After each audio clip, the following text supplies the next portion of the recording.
አንዱ the better version of me develop እንዳደረገ require የሚያደርገኝ ነገር ቢኖር it's my communication skill not just ሰው ፊት ቆሞ ማውራት public speaking ብቻ ሳይሆን one to one conversations ይሄ day to day ያለኝ communication skill ተግባቦቴ በደንብ እንዲጨምር ፈልጋለሁ እና one of the things that I'd like to develop is my storytelling ability storyteller መሆን የራሱ የሆነ ስኪል ነው when we say communication ብዙ ነገሮችን ከቨር ያደርጋል እና ከዛ ውስጥ አንዱ and በጣም crucial የሆነው part is storytelling. So I love people who tell stories. Like stage ሆነ ኮሜዲያን በሏቸው everyday life ላይ የምናውቃቸው ተጫዋች የምንላቸው ሰዎች and የምናነባቸው መጽሐፎች የምናያቸው ሙቪዎች የምንወዳቸው ሙቪዎች even የምንወዳቸው ሰዎች they're all stories. Now when stories are told right, it brings us closer. It helps us understand others, understand the world, and so on. So one of the things እኔ እየሰራሁበት ያለው አንደኛው ስኪል እሱ ነው is my story speaking skill because I want to be a great storyteller. That's one element I'm working on within my communication skill. So I'm reading this book called Storyworthy. And now let me share with you the tip that I think በጣም እኔም ቤኔፊት ያደርገኛል ብዬ የማስበው የጀመርኩትን ፕራክቲስ ነው። ፈርስት ስቶሪን አንደርስታንድ ማድረግ ነው። ብዙ ጊዜ ስቶሪ ብለን ስናስብ ምን ስቶሪ መናገር አለብኝ if I want to become a storyteller ስቶሪ የለኝም ወዘተረፈ እያልን እናስባለን። One thing we have to understand about story is ስቶሪ የግድ የሆነ out of the ordinary የሆነ phenomenon ብቻ መሆን አይጠበቅበትም። የሆነ ነገር happen ሲያደርግ ግራንድ ኤቨንት remarkable የሆነ የምናስታውሰው ኤቨንት happen ሲያደርግ in our life ብቻ አይደለም ስቶሪ ይባላል። Of course those are stories too, ግን true story has to involve change. So any story that involves change can become a story. እና እነዛ ስቶሪዎች doesn't necessarily have to be ድሪንኪንግ ስቶሪዎች ቫኬሽን ሄደን ያጋጠመን ኦር የሆነ ሪማርካብል የሆነ አክሲደንት ገጥሞን ኦር ሪማርካብል የሆነ ኢቨንት ኢን ላይፍ ሀፕን አድርጎ ምናምን ጀስት አውት ኦፍ ዘ ኦርዲነሪ የሆነ ብቻ መሆን አይጠበቅበትም። they can be everyday moments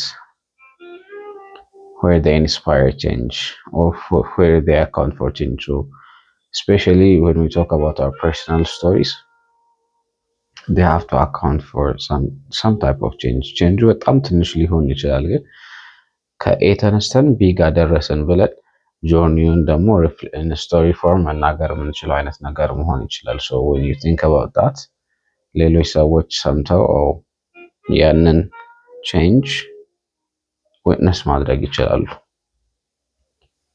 so that's story እና ብዙ ስቶሪዎች አሉ። the thing is አሁን ኢቨን እኔም ጨምሮ ስቶሪዎች መናገር ስንፈልግ whether ስቴጅ ላይ ይሁን ከሰዎች ጋር ምናምን ይሁን ወይ ሰዎች የሆነ ስቶሪ ንገረን ሲሉ ጭንቅላታችን ብላንክ ነው የሚሆነው። ምንም ትዝ አይለንም፣ ምንም ይመጣልን ነገር የለም ምናምን እና we often think እንደዛም የሆነበት ምክንያት ስቶሪ ወርዲ የሆነ ለመናገር ወርዲ የሆነ ስቶሪ ስለሌለ ነው ለምናስበው ግን that's far from the truth.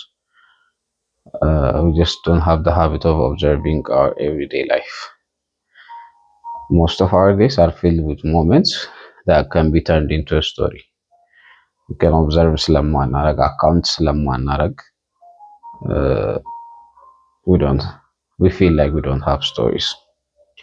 So ከዚህ መጽሐፍ ከሌላ ቦታ የሰማሁት አንድ practice to become a great storyteller, of course you need to have stories. So the question becomes, how do you come up with many stories? And the answer to that is personal story inventory create ማድረግ። ፐርሰናል ስቶሪ ኢንቨንተሪ ማለት የእኛ ስቶሪዎች ናቸው ብለን የምናስባቸውን ነገሮች ልስት አድርገን ጽፈን እናስቀምጣቸዋለን። በአንዴ ላይሆን ይችላል። it could be a daily practice። አሁን ከመጽሐፉ ላይ ያገኘሁት እኔም ፕራክቲስ ማድረግ የጀመርኩት ምንድነው በየቀኑ at the end of your day for 5 minutes ቁጭ በሉና አንድ ስቶሪ ጻፉ።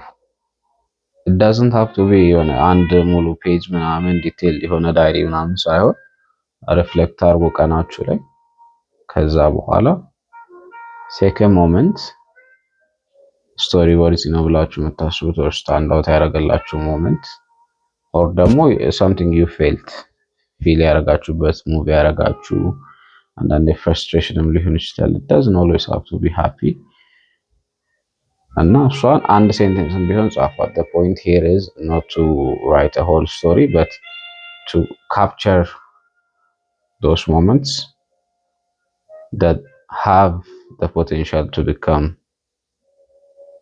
a story. so እንደዛ ማድረግ ስንጀምር ኤቭሪዴይ ሁለት ነገሮች happen ያደርጋሉ። ኤቭሪዴይ የምናወራው ነገር አለ። so ሞመንቶችን ካፕቸር እያደረግን ነው። so this practice, the whole point of this practice is እነዛን ካፕቸሮች ሞመንቶች ካፕቸር አድርጎ ኋላ ላይ ስንመለስ በደንብ what happened there የሚለውን ሞመንቱ እንድናስታውስ ያደርገናል። and then እሱን ኢምፕሩቭ አድርገን we can turn that into a story. the point is ብዙ እንደዛ አይነት ሞመንቶችን ኮሌክት እያደረግን ነው ማለት ነው። so two things happens here. የመጀመሪያው is we start to notice our everyday moment. ብዙ ጊዜ ዝም ብለን ነው የምንኖረው። ሰኞ ይመጣል እንለዋለን፣ ያልፋል። ማክሰኞ፣ ሮብ እያለ ያልፋልና sometimes it feels like ጊዜው እየረዘመ እየፈጠነ እየሄደ like it's going by very quick አካውንት ስለማናደርገው we don't live in the moments so የምናስታውሰው ሞመንት ስለሌለ like እኛ የምናስታውሰው ኢቨንት ትንሽ ነው፣ ጊዜው ብዙ ነው። so it feels like ብዙም ሳናደርግ ጊዜ ይፈጃል። so ሞመንቶቹን በየቀኑ okay what happened here, what happened today እያልን ሞመንቶቹን ካፕቸር እያደረግን ስንሄድ የህይወትን ብሌሲንጎች እያየን እንሄዳለን። the ups and downs በቃ የህይወታችንን ከለር እያየን እንሄዳለን which ያው psychologically positive impact ያለው እኛ ላይ። and the second part is we have stories to tell.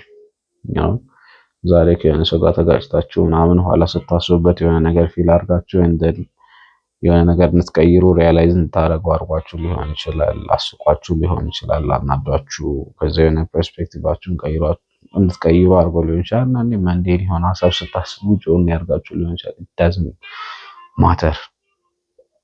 what matters is you sit down for 5 minutes and you jot down at least a sentence so that you can capture the moment. And when you want to tell a story or to create a story, you'll come back to it and remember is a moment, ያንን ሞመንት ላይ ምን happen እንዳደረገ and then you can turn it into a story. now እንትን ሊል ይችላል ዝም ብለን እንደዚህ በየቀኑ ሴንተንሶችን or phrase ፓራግራፎችን ሰብስበን የትኛው ነው ስቶሪ ነው የትኛው ነው ስቶሪ ያለው ነው which one should I pick የሚለውን decide ለማድረግ in this book there's this test called the dinner test. the dinner test is basically ቁጭ ብላችሁ ከጓደኞቻችሁ ጋር with your loved ones or with your family ዲነር ቴብል ላይ ቁጭ ብላችሁ ያንን ስቶሪ መናገር የማትችሉት ከሆነ then don't tell it on stage or ሌሎች ፕላትፎርሞች ላይ አትናገሩት። ማለት exactly the same format ላይሆን ይችላል። maybe different adaptation ሊሆን ይችላል። ለስቴጅ የምንጠቀመው or ለሌሎች ፕላትፎርሞች የምንጠቀመው ግን the story is very similar or the same story told in different ways ሊሆን ይችላል። ግን ኦቨር ዘ ዲነር ቴብል ማናወራው ከሆነ ያንን ስቶሪ we should speak it to other people, like friends, on one-on-one conversations መናገር የማንችለው ስቶሪ ከሆነ we shouldn't use that story. We should tell a different story. Now እነዚህ ኮሌክት ያደረግናቸው ስቶሪዎች እንደዚህ ፓስ ዲነር ቴስት ፓስ የሚያደርጉ ከሆነ we have a worthy story to tell ማለት ነው። think about it። በሳምንቱ 7 ቀን ካላችሁ ኢቨን እንኳን ሁለቱ እንኳን ኢቨን አንዱ እንኳን worthy ቢሆን worthy story ብታገኙበት every month you have 4 stories at least ማለት ነው። እና 4 ገራሚ የሆኑ ስቶሪዎች አሏችሁ every month እና you can rotate through them እንደ ሁኔታው። now you have many stories to tell እና በጣም አካውንት እያደረግን ስንሄድ ለ we have sad stories, happy stories, የሚያስተማሩን ያላስተማሩን ምናምን እያለ እና when we have range of stories we can use them in different circumstances, in different topics, in different type of conversations, which makes us versatile as a storyteller. And the other thing is stories እናወራ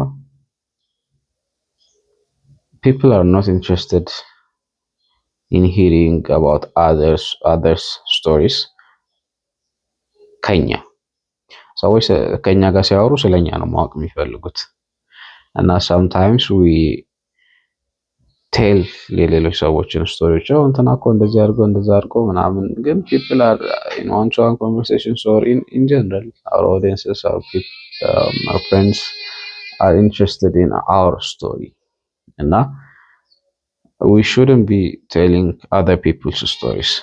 ያ ማለት ስለሌሎች ሰዎች ስቶሪ አናወራም ሳይሆን ስለሌሎች ሰዎች ስቶሪ ስናወራ የኛን አካውንት ኦፍ ዳት ስቶሪ ነው ማውራት ያለብን ከኛ ፐርስፔክቲቭ what happened to us in that story እና ሁሌ ስቶሪ ስናወራ የስቶሪው ፕሮታጎኒስት ወይም ሜን ካራክተር እኛ መሆን መቻል አለብን otherwise our audiences are not interested as much as we think.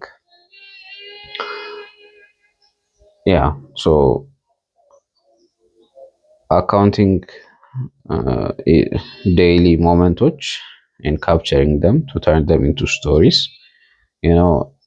one of the reasons to tell stories while communicating is ከምታወሩት ሰው ጋር ኦዲየንስ ጋር ሞር ሪሌት ለማድረግም ጭምር ነው ከሌሎች ምክንያቶች ባለፈና ሰዎች usually relate to everyday moments than ግራንድ የሆኑ ኢቨንቶች እንደዚህ አይነት አክሲደንት ሀፕን አድርጎብኝ ኦር እንደዚህ አይነት ኤክስትራኦርዲናሪ የሆነ ኢቨንት ሀፕን አድርጎ in my life ከዛ ይሄንን ሪላይዝ አድርጌ እንደዚህ ሆኜ እንደዛ ወጥቼ እንደዛ ወርጄ ከምትሏቸው I was having an argument with my girlfriend or my boyfriend or my wife, husband, kid ምናምን ብላችሁ and then ያ ሞመንት ያ ኢቨንት ወደሆነ ዳይሬክሽን ወደሆነ ቦታ እንደወሰዳችሁ ስትነግሯቸው ሰዎች would relate more because that's everyday life for most of us እና so relatable የሆነ ስቶሪ ይሆናል ማለት ነው። So far that's what I've learned about storytelling, especially speaking your personal story. Now what I've realized is ሁላችንም ስቶሪ አለ, we just don't realize that we have it and ዝም ብሎ ራንደምሊ አይመጣም። ጥሩ ስቶሪ ቴለር መሆን ክራፍት ይፈልጋል፣ ክራፍት ማድረግ ይፈልጋል፣ learning about the craft and practice ማድረግ ይፈልጋል ምናምን it's everyday life እና one thing I believe just storytelling ላይ ብቻ ሳይሆን in anything in life አንድን ነገር የምናደርግበት መንገድ is mentally everything የምናደርግበት መንገድ that means ስቶሪ ቴለር ጥሩ ስቶሪ ቴለር መሆን ያለብን ኦር ምን ሆኖ የሆኑ ኮንዲሽኖች ላይ ብቻ የሆነ የምናበራው የምናጠፋው ስዊች የለም። being a great storyteller is kind of an identity. so የምናበራው የምናጠፋው ነገር ሳይሆን ምን ሆኖ ነገር ነው መሆን ደግሞ የሁሉም አስፔክት ኦፍ አወር ላይፍ ኢንክሉድ ያደርጋል። that means everyday life ቤት፣ ስራ፣ ስኩል wherever stage ላይ on one-to-one conversation with friends wherever it is, if it's an identity of us, if we are storytellers, any ቦታ ላይ we tell stories እና considering that practice ይፈልጋል፣ መሆን ይፈልጋል። anything we practice ደግሞ we become. So that's what I've learned about becoming a great storyteller.